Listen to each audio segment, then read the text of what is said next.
En muchas ocasiones, en muchos episodios, y quienes me conocen saben que regularmente utilizo esta frase de la canción: los caminos de la vida no son como yo esperaba, no son como imaginaba. Y es que los caminos de la vida son tan inciertos, pero también tan interesantes, y lo relaciono con el salmo que dice: haz la prueba y verás qué bueno es el Señor. Porque en verdad, Dios nos ama tanto que hace nuestra vida una vida tan interesante y nos va llevando por distintos caminos que ni siquiera imaginamos. Cuando estamos jóvenes, planeamos una vida hacia adelante y, como ocurre en toda planeación, las cosas van cambiando. Nos vamos transformando, vamos evolucionando como personas por nuestras experiencias, por las situaciones, por nuestra edad. Y entonces esos planes que teníamos se van modificando. Y no tiene nada de malo, porque si a lo mejor hace 20 años pensábamos que nuestra vida iba a ser de una manera determinada, 20 años después hacemos una evaluación y decimos: es totalmente distinto al plan que tenía, pero es un plan mucho mejor. Por eso, los caminos de la vida hay que llevarlos dejando que Dios nos guíe. Vamos a sorprendernos, porque si hacemos la prueba, vamos a comprobar qué bueno es Dios y qué buenos planes tiene para nosotros. Esto es Cuarto Piso, donde cuentan las historias.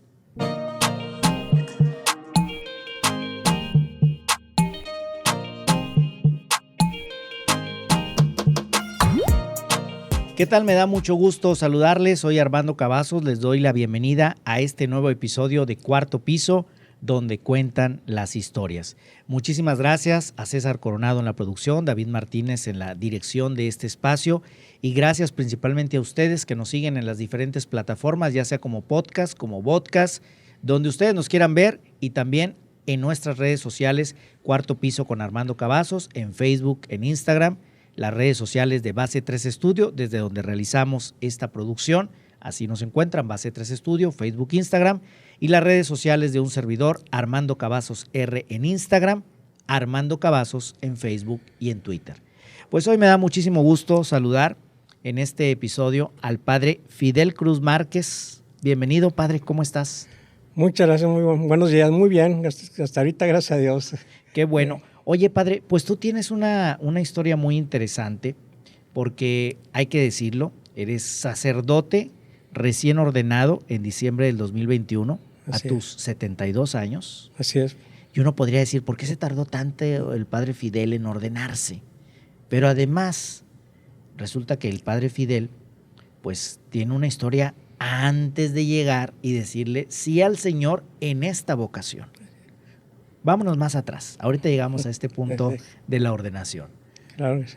¿Cómo era Fidel en su infancia? Sin darme sin querer uno darse mucho taco, gracias a Dios, pues fui un niño tranquilo, estudioso, pues regularmente así en primeros lugares, en unas escuelas humildes, allá por Guadalupe, la Colonia León 13, ahí cursé mis primeros 4 años. Ya posteriormente, por cambio de domicilio, que mis papás tuvieron que cambiar su domicilio acá a la Colonia Terminal, estuve acá, terminé 5º y 6º año aquí en la Colonia Terminal, y de ahí seguí la secundaria en la Colonia Colonia Martínez, perdón, la secundaria número 7, ahí hice mis 3 años de secundaria. Okay. Y pues ahí sino bastante deporte, y sobre todo voleibol, básquetbol. Estuvimos por ahí formando un año con unos compañeros, un equipo de voleibol, competimos a nivel nacional, quedamos campeones invictos. ¿Cuántos hermanos? Fuimos 5 hermanos, ¿verdad? ¿Y qué lugar ocupabas tú? Yo, el mayor. El mayor. Tristemente ahorita nada más quedamos los 2 mayores. Okay. El que sigue de mí, mis hermanos ya más jóvenes, fallecieron. Oye, padre, y luego, bueno, pues vives estos cambios de domicilio, sí, y obviamente toda la actividad que ya nos comentas, y resulta que un día conoces a una chica. Así es. Que luego se convierte en tu esposa. Sí, en los jóvenes, yo tenía 20 años cuando nos casamos, Mi esposa en aquel tiempo tenía 16 años, iba a cumplir apenas 17 años. Tuvimos que pedir presente que su mamá firmara y todo, aprobar, y no hubo ningún problema. Entonces, tú 20 y ella 16. 16.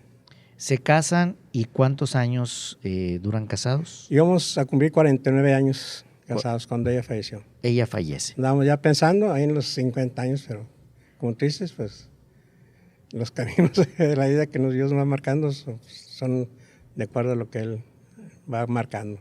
Y este es un punto muy interesante, padre, porque quienes a lo mejor recién conocen al padre Fidel, que actualmente te encuentras en Hidalgo, Así es. en el municipio de Hidalgo, Nuevo León.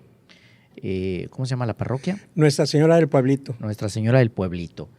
Pues a lo mejor recién conocen al padre Fidel y luego ven en el Facebook del padre, así está, Fidel Cruz Márquez, que ahí anda el padre viendo partidos de Tigres con sus nietos. Y mis nietos. Y esto pues resulta como un sacerdote tiene nietos, significa que tiene hijos, pero entonces es este punto de la historia.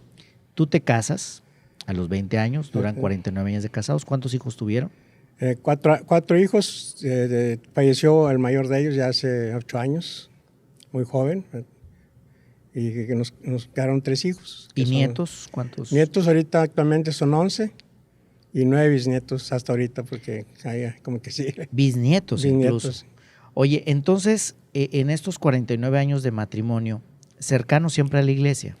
No, a los 40 años propiamente, como decía que como el podcast. El cuarto piso, en el cuarto piso, cuando llegué al cuarto piso, ahí tuve un encuentro muy fuerte con Cristo Jesús. Un retiro, bueno, los que han estado en cursillos, muy semejante a cursillos, ¿verdad? Pero es un movimiento que se llama Escuela de la Cruz. Pero ha sido un retiro de 3 días, jueves, viernes, sábado y domingo, bastante fuerte. Es dirigido inclusive especialmente así para hombres que somos aquí más duros, más fríos. Y pues ahí nos gancha Jesús. A mí me ganchó en ese tiempo. ¿Y qué es lo que marca el cambio? ¿Cómo era Fidel antes de este retiro, antes de este encuentro, y cómo fue después? Pues antes, pues en el trabajo, ¿verdad? Estudio, yo estudié, no me titulé, pero terminé la carrera de ingeniero mecánico administrador en el Centro de Estudios Unitarios. Y pues de hecho, pues algo, como te dice ahorita, algo frío, algo desapegado de la iglesia. De hecho, cabe mencionar, mi hijo el mayor que falleció fue el que nos jaló a la iglesia, a mi esposa y a mí. Él estaba liderando con un grupo de jóvenes, alrededor de 100 jóvenes, y era presidente, y era que movía, era líder ahí. Entonces tuvieron una reunión ellos y pues que la realidad muchas veces tristemente en la iglesia que pues andaban muchos jóvenes en la iglesia, pero de los papás casi no asistíamos a la iglesia. Entonces dije, oye, vamos a invitar a los papás, pues que vengan aquí a acompañarnos, que vengan también.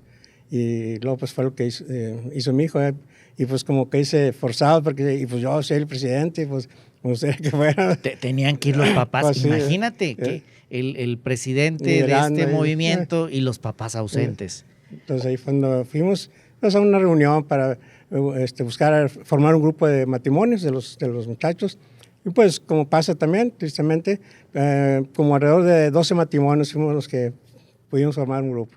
Y de ahí, pues enseguida, ya estando ahí un poquito, apenas empezando a asistir un poquito más a la iglesia, así contigo, pues hasta como que un poco forzado, ¿verdad? Pues sale una invitación, una persona ahí que, oye, un retiro y que esto, ¿verdad? Y pues ya uno ahí también un poco, como te digo, todavía así, no muy convencido, pero bueno, pues a ver si, y no, ya rato, oye, no, ya va a empezar, y vamos, pues ahí voy, ¿verdad? Contigo, a ese retiro de la Escuela Cruz, y pues ahí es donde hay esa experiencia, como dice, un antes y un después, ¿no?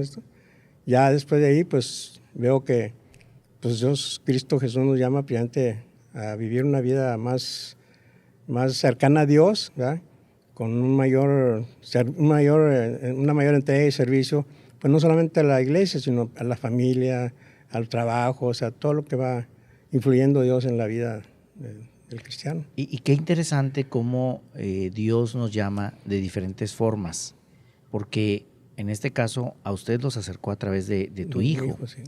Y uno pudiera pensar, a lo mejor en el deber ser, pues los padres tienen que cultivar la fe, la cercanía a la iglesia, pero a veces ocurre de la otra manera. Lo importante es pues que Dios va a buscar, Dios es muy estratégico y tiene sus formas de hacernos llegar.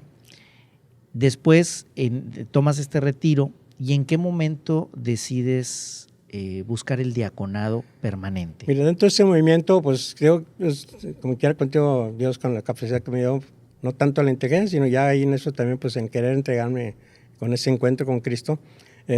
Llegué a ser, podemos decir, le ayudaba al padre que dirigía el movimiento ese en algún retiro de la Escuela Cruz. Nos invitaron a un encuentro, a una reunión en León, Guanajuato, a nivel nacional, de los que ayudábamos hacia los padres en esos movimientos. Y ahí el padre fundador de este movimiento, que ya falleció hace algunos años, habla precisamente de un acontecimiento que marcó mucho mi vida y la de varios, yo creo.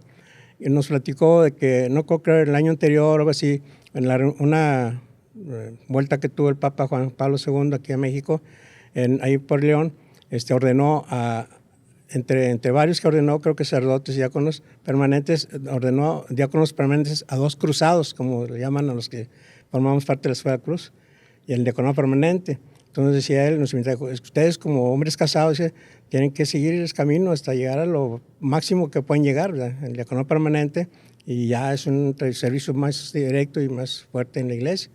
Entonces ustedes deben aspirar a eso y no sé qué, yo los invito a que puedan. Entonces, pues yo no sabía ni que era diaconado permanente, ni que existía, como a veces pasa muchas cosas. Y efectivamente desconocemos que incluso un sacerdote llega a tener el diaconado, pero transitorio. Ah, sí, claro. Porque precisamente es una transición hacia el sacerdocio. Así es. Por eso, y esto lo comento porque también es parte de compartir, el diaconado permanente, como bien les decía, pues es la posibilidad de un hombre que está casado para servir a la iglesia, y que ya nos platicarás ahorita, ¿qué es lo que puede hacer un diácono permanente? Sí, contigo, fíjate, y contigo, como son las cosas, como tú dices, llegando a Monterrey de regreso, pues ya tenía curiosidad, pero voy aquí a la librería a comprar un misal, algo, y veo ahí, al momento de pagar, veo ahí un folletito que dice, toma uno, y decía, el diácono. Entonces lo agarro, y al final de eso viene ahí una invitación para ingresar al Instituto Diaconal para estudiar como diácono permanente. Y fue donde empieza uno a checar qué es, de qué se trata, contigo no sé exactamente. Ya fui, me entrevisté a esto, y pues ya fue el inicio del camino, eso allá por el 94, y empiezo ya, pues, logro inscribirme ya en el diaconado permanente con esas ganas que traía, con la aprobación del párroco que tenía en aquel tiempo, ahí por la colonia del Virio, ya en ese tiempo allá en San Nicolás. Y pues empiezo ese camino de 7 años y medio de formación más o menos para el diaconado permanente. Y es cuando ya, pues, después de esa formación, ya que es pues un estudio, claro, no con el mismo tiempo que los seminaristas que van para sacerdotes o diáconos transitorios, pero pues sigue cubriendo las materias necesarias, ¿verdad? Sí, porque además en el estudio del diaconado permanente no se quedan como los seminaristas que viven en el seminario. Es decir, quien se está preparando para el diaconado permanente continúa su vida y a la par tiene esta preparación. Sí, y entonces teníamos, los días de estudio eran de lunes a viernes, de 7 a 9 horas de la tarde. Y los sábados, un curso teníamos que llevar en el seminario menor, a la escuela de agentes, que no hemos llevado algunos, para ir complementando también esa formación. Y algunos retiros que teníamos con el obispo.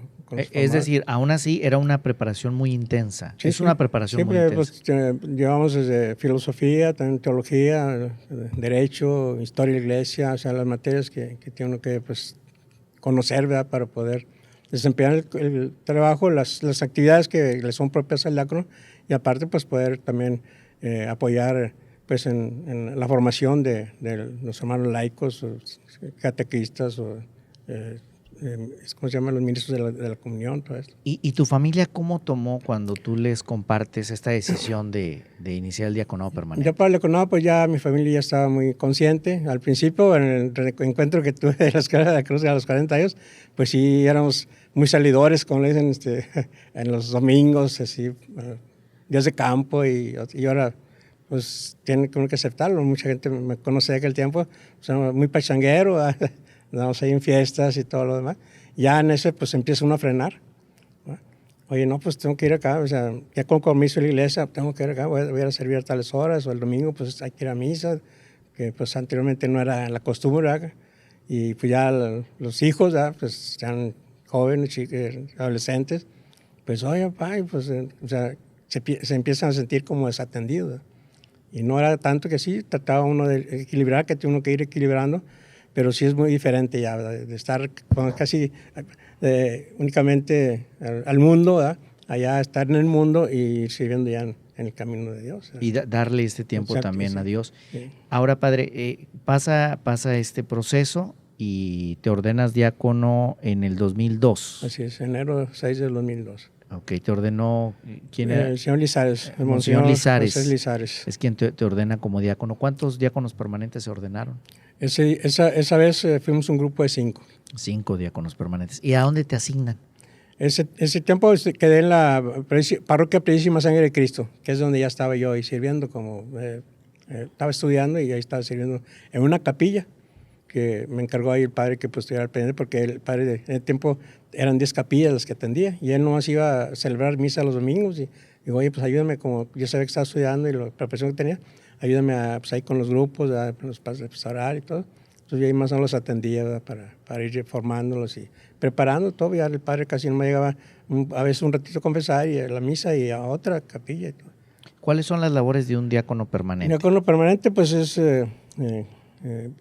con los sacramentos, pues es bautizar, bautismo, ¿no? Bautismo, asistir al sacramento del matrimonio, ¿no? Hacer la celebración de la palabra, bendecir a las personas, lugares, todo esto. Son las funciones así propias. Lo que un diácono permanente no hace es, por ejemplo, la consagración, que eso le corresponde al sacerdote. Ni confesión, ni consagración, ni unción de enfermos. Entonces.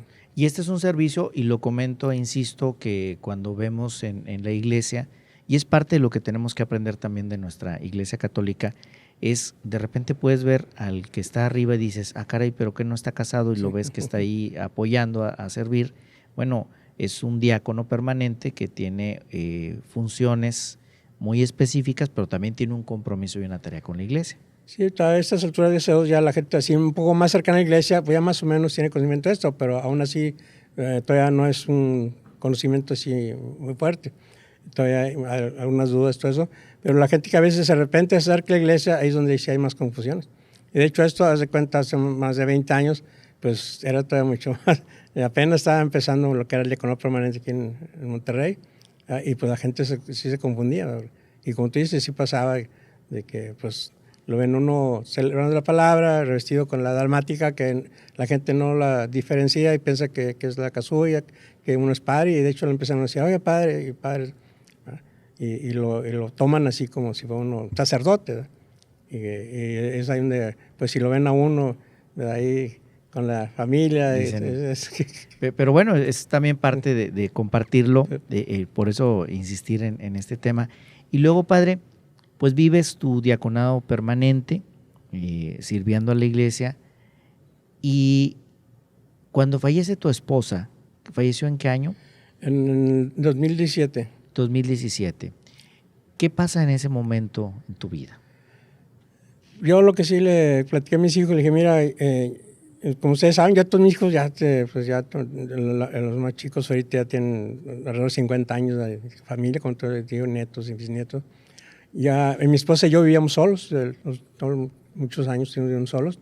Al morir ella, pues ya quedo yo solo y les digo a mis hijos, ustedes saben que yo tenía 2 compromisos fuertes con tu mamá, ¿verdad? Con ustedes como familia, pero sobre todo con tu mamá y con la iglesia. Ya el compromiso con tu mamá en el aspecto temporal pues ya terminó, ¿verdad? Queda únicamente el recuerdo y todo lo demás, pero ya ahorita el compromiso que tengo es con la iglesia y pues pienso dedicarme totalmente a seguir sirviendo de la iglesia. Ya pues, estoy diciendo, ninguno de ellos necesitaba de mí, digo más así, claro, consejos o cosas, claro. La convivencia que sigue, como tú lo dices, gracias a Dios seguimos conservando reuniones, convivencias, todo eso. Sí, pero ya la formación, pues ya la formación de ellos y la preparación ya estaba ahí. Ahora, padre, ¿cómo tomas tú la decisión en esta línea de decir, bueno, podías seguir sirviendo como diácono permanente, pero ya tenías la posibilidad, porque recordemos que en el sacramento del matrimonio, pues es, como dice, hasta que la muerte los separe, ahí concluye el sacramento. ¿Cómo llega a ti la decisión de ahora voy a seguir, porque tenías ya la posibilidad, como presbítero? En un primer momento no lo tenía así en mente. Fue en algunas reuniones, específicamente en una reunión que tuvimos en el seminario menor de todo el presbiterio, que nos invitaron también a los diáconos, un curso que íbamos a tomar ahí. Y en los momentos de relax ahí, algunos padres me comentaban, varios padres amigos me decían, oye, ¿por qué no pides ser ordenado sacerdote al obispo? Tú ya estás en la posibilidad. Yo, bueno, es que realmente no había pensado eso, no era mi finalidad, mucho menos. Pero pues no, a ver qué. Y yo lo confieso, mi pensamiento era que pues el arzobispo conocía mi situación, sabía que había fallecido mi esposa y que ya estaba yo viudo, que estaba solo. Yo pensé que a lo mejor el ofrecimiento debería venir de la iglesia. Digo, oye, pues puede ser. Y luego ya entonces, con esa duda, yo acudí con un sacerdote muy amigo mío para preguntarles cómo es que será necesario que, digo, pues si tú puedes, si tú quieres, tú puedes, digo, lo mejor sería que tú solicites al obispo a ser ordenado sacerdote, estás en toda la posibilidad, yo te conozco, veo todo lo que es, cómo estás tú, y no habría ninguna objeción, pero habría que checar, pero sí tienes que hacer una solicitud para ya pasarla aquí al arzobispo y ya sale llegar a Roma y que se haga la aprobación de esto. Y así lo hice.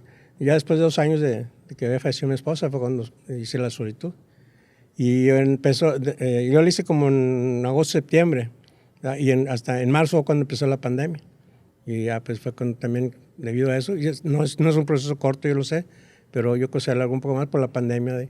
Y hasta estos 2 años, perdón, hasta los 4 años, pues ya fue cuando ya vino. 4 años tardó el proceso. No, 2 años. 2 años. Después de 4 años de haber quedado viudo. Ah, ok. Y es también, hay que destacarlo, no es un proceso no. inmediato, sino se tiene que hacer todo un análisis de la situación. ¿Y qué en ese tiempo complementaste algún estudio? Sí, tuve que llevar 3 cursos de terminar, actualizar un poco la cuestión de la moral y la moral sacramental, y también el curso especial para la cuestión del sacramento de la penitencia, ¿no? Que es ahí interviene el derecho, la moral, el derecho, todo eso. Estuve un curso en línea con seminaristas que estaban llevando un curso en seminario, yo lo llevaba en línea, y estoy llevando un curso también presencial y en línea con los padres del tribunal, para la cuestión de derechos. Y pues ya finalmente todos los que vamos a ser ordenados tenemos que presentar un examen que le llaman ad audiendas, para que podamos recibir la autorización de realizar el sacramento de la confesión. Y entonces llega diciembre del 2021, recibes la ordenación de manos de nuestro arzobispo, don Rogelio Cabrera.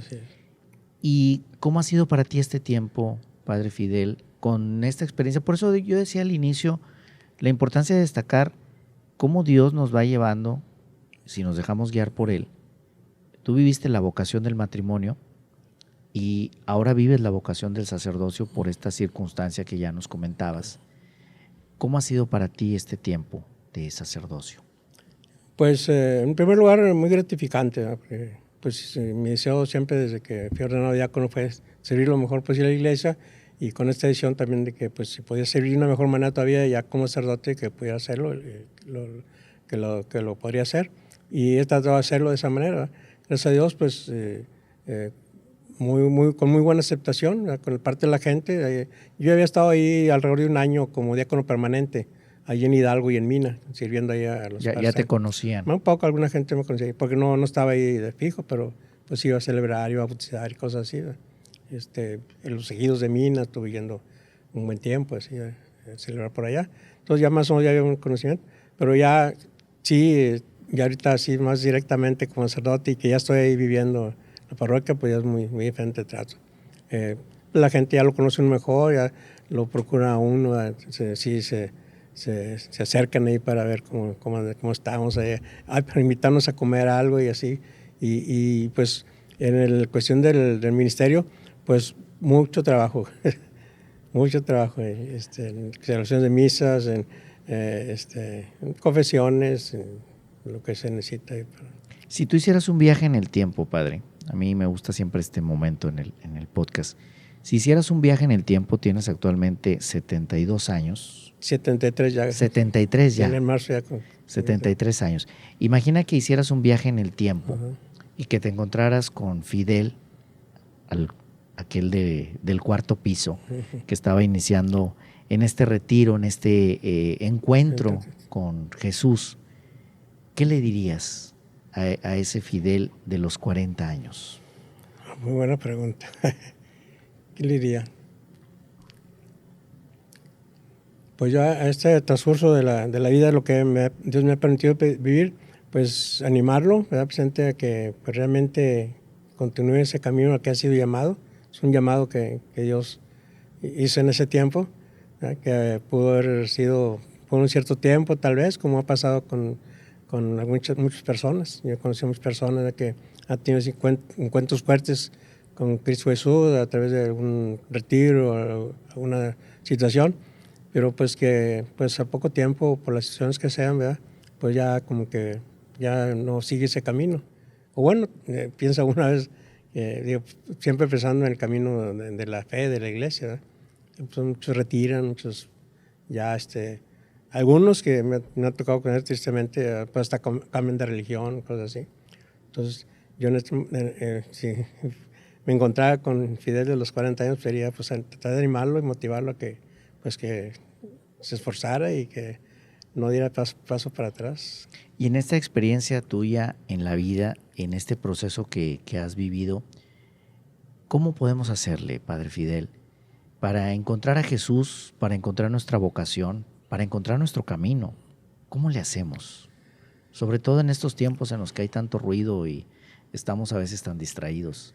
Pues ahorita ciertamente se ha vuelto muy difícil, tú lo estás viendo, tú lo tienes que saber y conocer, pero pues Dios siempre va a disponer de los caminos. O sea, lo único que uno tiene es responder realmente con fidelidad cuando Dios lo llama a uno, en cualquier circunstancia, en cualquier momento, ya sea inclusive para el matrimonio, ¿verdad? Porque pues igual en el matrimonio pasa que pues, algunos tienen ese llamado a la vocación, pero pues no la conservan, o sea, por las circunstancias que sean. Y así en muchos casos. En sacerdocio, pues tenemos que saberlo, y se conoce también que pues a veces también no se lleva esa fidelidad.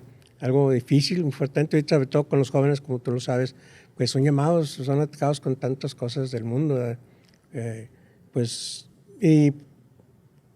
pues lo que vamos viendo es que a veces no están bien fundamentadas las raíces en la familia, en la educación, y es lo que a veces va desapegando mucho el camino. Cuando algún joven, ahorita en la actualidad estamos batallando con las vocaciones sacerdotales, las vocaciones religiosas, ¿verdad?